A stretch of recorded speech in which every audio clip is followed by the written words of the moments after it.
Hello and welcome back to another exciting episode of Engineering with Chris. Today we're looking at the O2360 functionality. For this test setup, I have an SD card loaded into SD card slot 1. We have our power and auxiliary connected here, USB's disconnected. We have our front, back, left, right cameras connected over here for a 360 image. Cam 5 and 6 are disconnected. We are using the IR extension piece for this test. CAN and LAN are disconnected. Of the vehicle triggers that we have here, the only one we're using is the 3-pin flasher. And off of the 3-pin flasher, we have the reverse trigger, which is wired up to an on-off switch. Over here on the left side, we have our standard definition, AHD, and VGA outputs. We're using the VGA harness here to our monitor. Off the monitor harness here, there's also an additional camera, cam 1, 2, 3, the triggers for those cameras, and then our power. So we're only going to be focusing on the VGA for right now. Then over here off the ECU, we have our radar plug, which is going into our adapter to 5-pin. So we have your radar connector over here. This is going into an O2360 6-sen system. And here I have our 6 sensors attached.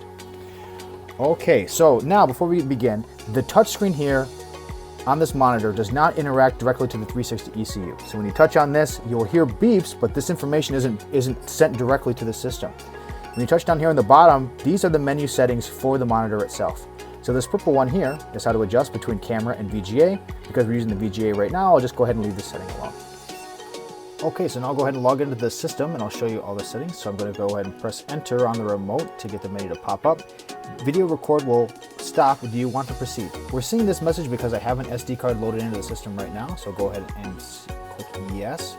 To hit enter again, we'll go ahead and select on this little text field. So I'll do that. The default password is 8 8s, so 1, 2, 3, 4, 5, 6, 7, 8. This button right here will lock and unlock the keyboard. This button will actually commit that entry field. So now close it down and I'll click OK.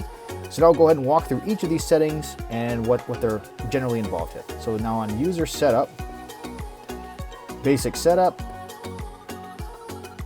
So this is a general display information here, monitor setup, standby delay. Here you can adjust the language. Go ahead and back out of this menu. Time and date, so what you can adjust here. GPS synchronization. For the DVR menu, basic setup. So now this is talking about how it will actually save information to your SD card. So you can adjust file size, recording, not recording, duration, how it will record and overwrite. DVR setup for GeForce sensor or GPS setup. And this is audio switch here, so let me back out again. For the display, go ahead and go through some of these settings here. SD card adjustment, logo, blending, instant view, reverse view on off. So for example, when the reverse trigger is actuated, it will automatically show the reverse view, but you can turn that function on or off if you don't want it. Screen size, right now 1080p, 30 frames per second over our VGA connection, which is what we want, so go ahead and leave that there. Scroll down, show you some of the other settings here.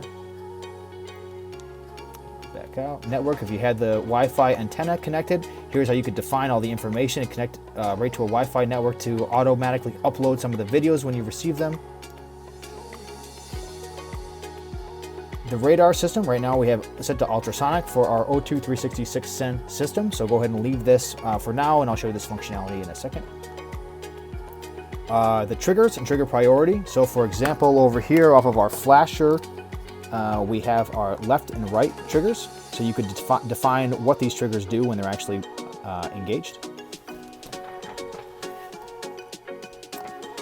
Okay, back out of this. Advanced driver assist system. If you had some of these functionalities, you can go in here to adjust this. I'll go ahead and skip this menu setting for now. View adjust, to adjust the individual fisheye view, and then color adjust for the display. So back out of this user setup. Over here in storage, you can see here in SD card slot 1, we have our 32 gig SD card slot, how much is used and free, all the logs that are here with it. You can export your settings here. Audio video management, I'll come back to this menu setting. Video, here you can view previous events that are saved on the SD card. Information, this shows you the current firmware version of the ECU, and if you wanted to update the system, you could do that inside this menu. Okay, scrolling back over to the audio video management, AVM. So So here's automatic calibration. I'll cover this more thoroughly in a later video, but this will show you the fisheye lens for it and how to actually initiate the calibration for your vehicle. If you have already calibrated a vehicle and you want it, you could export the calibration files from one ECU and import them onto another vehicle. So if you had a duplicate vehicle with the cameras installed in the same location, you would not need to calibrate a second time. You just export the settings and import them. For the actual top-down view, you can adjust between several JPEGs here. For example, here's a school bus, trash truck, fire truck, box truck, ambulance. You can also use an SD card and upload your own image if you wanted to. Back out of that. Surround view, so if you did the automatic calibration and you still want to manually adjust some of the blending, you can do that here with this menu option. Back out of here. If your vehicle has outriggers, you can enable the outriggers, their position, length, width, so that if you use the outrigger trigger button here, the outriggers will make sense on your screen. Back out of here. And then of course, depending on how you install the camera on your vehicle, your parking lines will be different. So here you can adjust width, length, move around up and down depending on where your camera was installed in your vehicle. Okay, so that is a crash course in the functionality. Now I'll go ahead and show you the sensor system when that is activated. So over here we have our reverse trigger, which is wired up to 12-volt power. So I'm going to go ahead and turn this on or off. And what this will do is the 360 system will provide power over here to the sensor system that will turn on and engage and provide the information back to the ECU to display on the screen. So now I'll go ahead and turn this on. And you can see our 6 sensors down here at the bottom. We have 5 and 6 would be like installed up high on a box truck. On. You can adjust their location. Here. Back off.